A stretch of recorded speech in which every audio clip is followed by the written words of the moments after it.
Gretel and her hungry brother.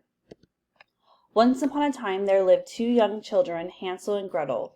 They lived in a cabin in the woods with their father. Their mother passed away when they were just babies, and their father raised them on his own. Their father was lonely without the love of his dear wife. Even though he loved his children very much, he would hardly play or spend time with them, as he would keep to himself most of the time. Hansel and Gretel grew up poor, with very little to eat at times, which also made their father feel worse about their conditions. Eventually, their father married a woman who came from a wealthy family. The stepmother did not like the children and felt that they were a burden to both the father and her. She told the father that if they were to get rid of Hansel and Gretel, they would not worry about food any longer. So the stepmother came up with a plan to lose the children in the woods. The next day, they all went out to the woods with a small basket of food. They walked deep into the woods, where the stepmother was sure the children would not be able to trace their steps back home. The stepmother and the father told them that they were going for a little walk, and that they would be back soon, but they never came back. Deep in the woods the two children sat waiting. They were very sad to think that the father took part in such a cruel scheme to get rid of them. Lost and confused, Hansel and Gretel looked through the basket of food. Inside the picnic basket lay 2 apples, a block of cheese, and a loaf of bread. With limited food and no way home, Hansel and Gretel agreed to spend the night in the woods. As the sun set, Hansel tossed and turned, unable to sleep. As his anxiety grew, so did his urge to eat.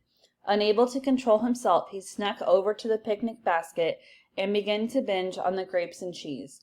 Within minutes, Hansel had finished the food and began to start on the bread. As he took a bite, he heard Gretel begin to stir awake. He quickly dropped the bread in the basket and pretended to sleep. As Gretel drifted back to sleep, Hansel was consumed with feelings of guilt. Unsure of what the morning would bring, he eventually fell into a fitful sleep. The next morning, Hansel awoke to Gretel crying. She told Hansel their food had gone missing. Hansel remained silent, unwilling to own up to his mistake. Determined to find their way back home to their father, the siblings decided to drop breadcrumbs as they walked, to mark a path and prevent them from accidentally retracing their steps. After an hour of walking without any sign of home, Hansel began to get stressed. Feeling the urge to eat, he suddenly picked up a breadcrumb from the ground. Hansel savored the small piece of bread and continued to eat the crumbs that Gretel left behind. Within minutes, the siblings were hopelessly lost. Feeling of panic rose in Hansel once more, when suddenly he spotted a flash of color between the trees. They rushed to discover the source.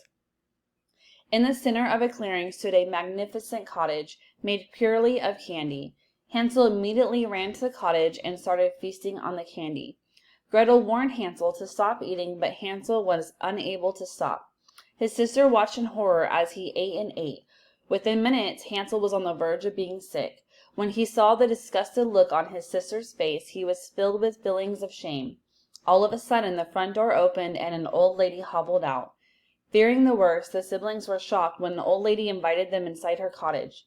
Since Hansel and Gretel had nowhere left to go, they followed her inside the candy house. Once inside, the old lady made Hansel and Gretel a cup of tea and offered them a room for the night. The siblings decided to take up that offer. That night, Hansel was once again overcome by feelings of anxiety and depression over the situation he had found himself in.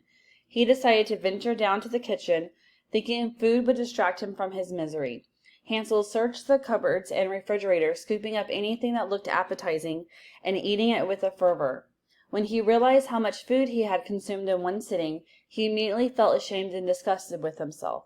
Too full to climb the stairs to the room he shared with Gretel, Hansel dragged himself to the couch and quickly fell asleep.